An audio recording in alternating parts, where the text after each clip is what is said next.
You think you're just buying a new car? Think again. You're actually signing up for a rigged contract that American dealerships have been perfecting for decades. Picture this. You're living in Steamboat Springs, Colorado. After 10 years of grinding in your college clunker, you're finally ready for an upgrade, a BMW X1 xDrive. It's the perfect rig to eat those icy Rocky Mountain passes for breakfast. You walk into the dealership feeling confident, with your research in hand. But that's the exact moment you realize you're stepping into a rigged game that the American dealership system has been perfecting for decades. On paper, the base model starts around $43,200. Sounds reasonable, right? But here's your welcome to reality moment. Try actually finding one at that price. Instead of ordering exactly what you want from the factory, you're pretty much forced to pick from whatever's sitting on the lot, which usually means models loaded with extra features that jack the price way up. But honestly, the disappearing base price is just the beginning. The real headache, the part that's truly exhausting, is just trying to find a place that actually has the keys in hand. See, in Colorado, BMW dealerships are pretty rare, only about 6 to 8 in the whole state. If you live on the western slope, even with all those wealthy mountain towns, you're out of luck. Your best bet is driving over 2 hours down to BMW of Denver downtown just because their website says they have a few X1s in stock. So, you hitch a ride with a friend, spend 2 hours on the road, and walk in with your game face on. You've studied up on everything to handle the sales pros there, and you're feeling confident that you're in control. But the reality is, you're stepping into a game where you don't even know who's actually running the show or holding the winning cards behind the scenes. When you walk into BMW of Denver downtown, everything looks exactly how you'd imagine a high-end German brand should. Clean lines, minimalist furniture, and a total premium vibe. You'd swear you're dealing directly with BMW, right? Well, prepare to be disappointed. Here's the wild part. In Colorado and many other states in the US, it's legally forbidden for a car manufacturer to own a dealership and sell directly to the public. So if BMW doesn't own it, who does? This specific showroom is owned and operated by Sonic Automotive. And get this, they're the exact same people running the Mercedes-Benz, Toyota, and Land Rover dealerships just down the street. Sonic isn't some mom-and-pop local shop. They're a massive Fortune 500 corporation headquartered all the way in North Carolina. They've built a multi-billion-dollar empire without ever manufacturing a single car in their entire history.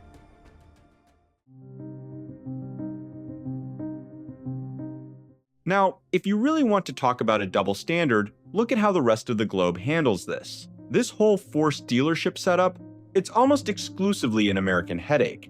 Pretty much everywhere else, buying a car is way more consumer-friendly. In China, if you want a new BYD, you just go to their website, click a few buttons, and you're set. In places like Japan, the UK, or Germany, even though dealerships still exist, the law doesn't treat them like an untouchable monopoly. Many of these markets use an agency model, where the manufacturer sets a transparent price online, or they let you custom order your exact specs directly from the factory line. You aren't stuck settling for whatever leftovers happen to be sitting on a dealer's lot just because they have you cornered. In most of the world, you actually have a seat at the table, whether it's through transparent pricing or a more direct link to the brand. But in the US, that choice is completely off the table. The law basically decided for you. Why is it that in the land of the free market, you're legally forced to pay a middleman who can play games with the price?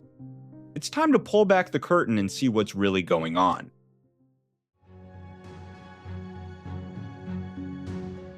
To be fair, dealerships weren't always the bad guys. If we go back to the early 1900s, when cars were still a strange and scary invention, this model was actually a genius solution for everyone.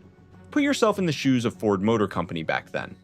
Mass-producing cars was one thing, but convincing people who've used horses for centuries that they suddenly needed a gas-powered machine was a massive uphill battle. Manufacturers couldn't be in every small town at once, so they teamed up with local entrepreneurs, people who actually knew their neighbors, to handle the sales. It worked like a charm. Cars became a necessity, local dealers thrived, and the big three in Detroit, Ford, General Motors, and Chrysler became the center of the automotive universe. But as these three giants began to dominate the entire market, the dynamic shifted from partnership to pure bullying. The manufacturer's control back then was borderline abusive. Take Henry Ford in the 1920s. He forced dealers to use their own money to buy thousands of copies of his personal newspaper, the Dearborn Independent, and sell them to their customers. The crazy part? This was a wildly anti-Semitic propaganda rag. Essentially, if you wanted Ford's cars on your lot, you were mandated to be his personal megaphone for hate speech. It was a total power trip, basically telling the dealers, I run this show, if I tell you to sell this, you sell it, or you don't get any keys. When times got tough, the factories kept pumping out cars at full speed and literally shoved the inventory onto dealer lots, forcing the local owners to eat the debt whether they could sell the cars or not. And if a dealer dared to speak up, the manufacturer would just license another dealership right across the street to starve them out. Back then, the manufacturers held all the cards, and the dealers were basically powerless. The reason this system is still alive and kicking actually goes back to some seriously ancient laws from the early 20th century. Originally, these laws were meant to be a shield, protecting local businesses from being bullied or suddenly cut off by giants like Ford and GM after they'd already sunk their own life savings into building those showrooms. It was a well-intentioned move to protect the little guy. But after decades of being pushed around by Detroit, the dealers finally had enough. By the mid-20th century, they decided to use that shield to fight back, leveraging the one thing the manufacturers didn't have: local clout and political friends. Think about it. Even today, dealerships are woven into the fabric of small-town America. In places like Glenwood Springs, the Ford dealer sponsors the high school golf tournament, and the Toyota guy sponsors the Friday night football games. Back in the 50s, the peak of drive-in culture and the new interstate highway system, these dealers were pillars of the community. They were local celebrities who controlled the massive sales tax revenue that state governments depended on. They used that leverage to lobby for a legal force field. Before long, every single state across the country passed its own version of franchise laws. While the rules varied from state to state, the core mission was the same, making it illegal for manufacturers to open their own stores near an existing franchise. Suddenly, Ford couldn't just open a company store across the street to drive a long-standing local dealer out of business. In Colorado, the law was historically absolute. No manufacturer shall own, operate, or control any motor vehicle dealer. It wasn't until very recently that we saw exceptions for EV-only brands like Tesla or Rivian. Basically, the dealers turned themselves into the ultimate gatekeepers. They kicked the manufacturers out of the retail game and locked the consumers inside with them.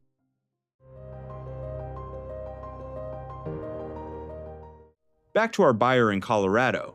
They walk in prepared, but the second they hit that showroom floor, they're entering an environment that's basically hostile to their bank account.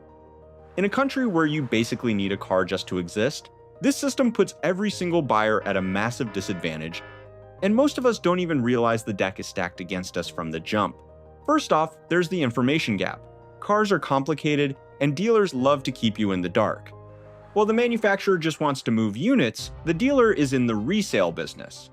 To make a buck, they have to play the game, upselling features you don't need and draining your savings through 1,000 small cuts before the real deal even begins. Our buyer decides to play it safe and pay the sticker price MSRP for that BMW X1, around $48,000. Seems fair, right? Not exactly. That price is already about $3,000 higher than the invoice price, the built-in profit margin, the dealer pockets right off the bat. Plus, you're on the hook for a $1,200 destination fee. Now, that's a manufacturer charge you'll see on every sticker, but it's a bitter pill to swallow when you're forced to pay it for a car you didn't even get to custom order. But that's just the warm-up. The first real layer of the money grab reveals itself through mandatory add-ons. We're talking overpriced window tint, ceramic protection that's basically just a quick wax, and tire warranties you'll never use. Since these are already installed on the car, they can easily tack on another $4,000 to $5,000 to the final bill. So, after a test drive, our buyer strikes a deal.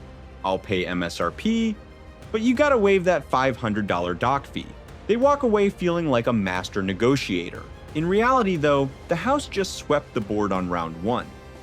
By the time you leave the floor, a car that cost the dealer $45,000 has ballooned to nearly $54,000 before taxes.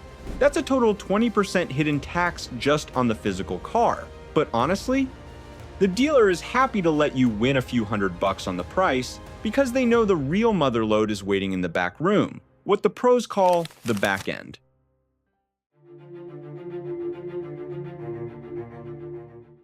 Once you think you've shaken hands on the price, you're handed off to the finance and insurance manager. This is the final boss. If the sales floor was about pocketing your spare change, this office is where the full-scale surgery on your wallet begins. To give you an idea of who you're dealing with, job postings for these roles show a salary range of up to $500,000 a year. They aren't clerks. They're the most elite, high-paid assassins in the building, and their only job is to squeeze every last cent out of you before you get the keys. They'll mark up your interest rate to the absolute limit and then hit you with a barrage of overpriced extended warranties and protection plans for everything from your paint to your rims. The data backs this up. According to Hague Partners, by the end of 2025, dealers were pulling in an average gross profit of $2,534 from F&I alone on every single car sold. Sonic Automotive's Quan 2026 report shows that number hitting a record-breaking $2,600 per vehicle. While the margins on the actual metal are shrinking, the finance desk is the dealer's true money-printing machine. And the kicker? The relationship is just getting started. If you keep coming back for service over the next 10 years, expect a fresh round of high-pressure upselling every time you walk in for a simple oil change. You think you're just finishing up some paperwork, but you're actually getting your bank account operated on, and the surgery isn't over yet.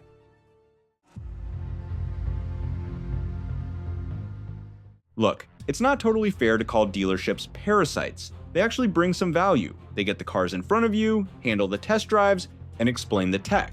The problem is that they're so overprotected by law that they've become untouchable gatekeepers. Why can't we just fix this? Because the National Automobile Dealers Association, NADA, is a lobbying powerhouse with infinite cash.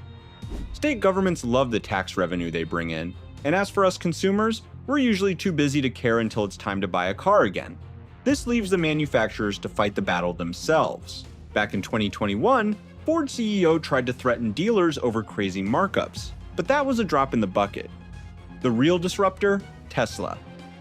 Tesla decided to skip the middleman entirely, but building their network of over 320 showrooms was a total legal bloodbath. Believe it or not, in states like Texas and New Mexico, it's still technically illegal for Tesla to sell to you directly in your own state. They've had to get incredibly creative, even opening showrooms on Native American land just to bypass state regulators. But the EV revolution is finally pushing these ancient franchise laws to the breaking point.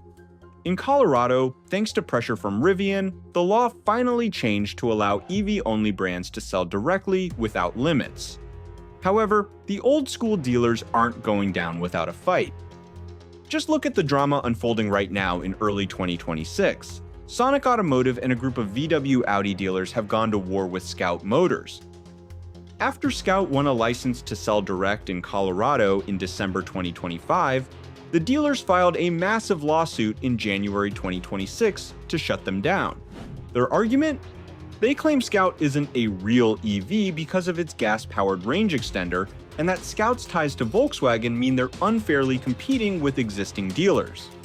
Why are they so desperate? Because they know that if Scout wins, their precious dock fees and financing kickbacks are in serious trouble.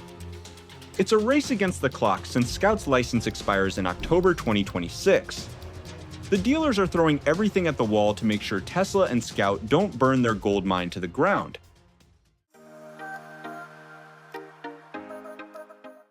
At the end of the day, the entire system is rigged against you. These franchise laws, originally meant to protect the little guy, have morphed into a shield for big corporations to kill transparency. The data is pretty depressing. Over 70% of car buyers don't trust dealers to be honest about pricing, and over 80% are constantly looking over their shoulder for hidden fees. You aren't picking the best car anymore, you're just trying to figure out which dealer is going to screw you over the least.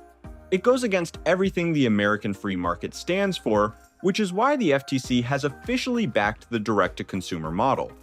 But until these ancient laws finally get an eviction notice, we're the ones stuck with the bill. So, I've got to ask, what's your move?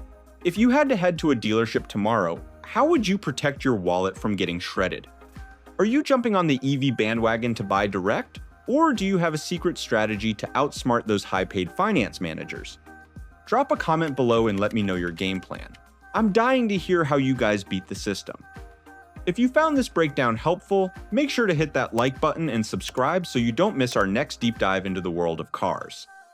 Thanks for watching, and hey, good luck on your next trip to the lot. You're gonna need it. See ya!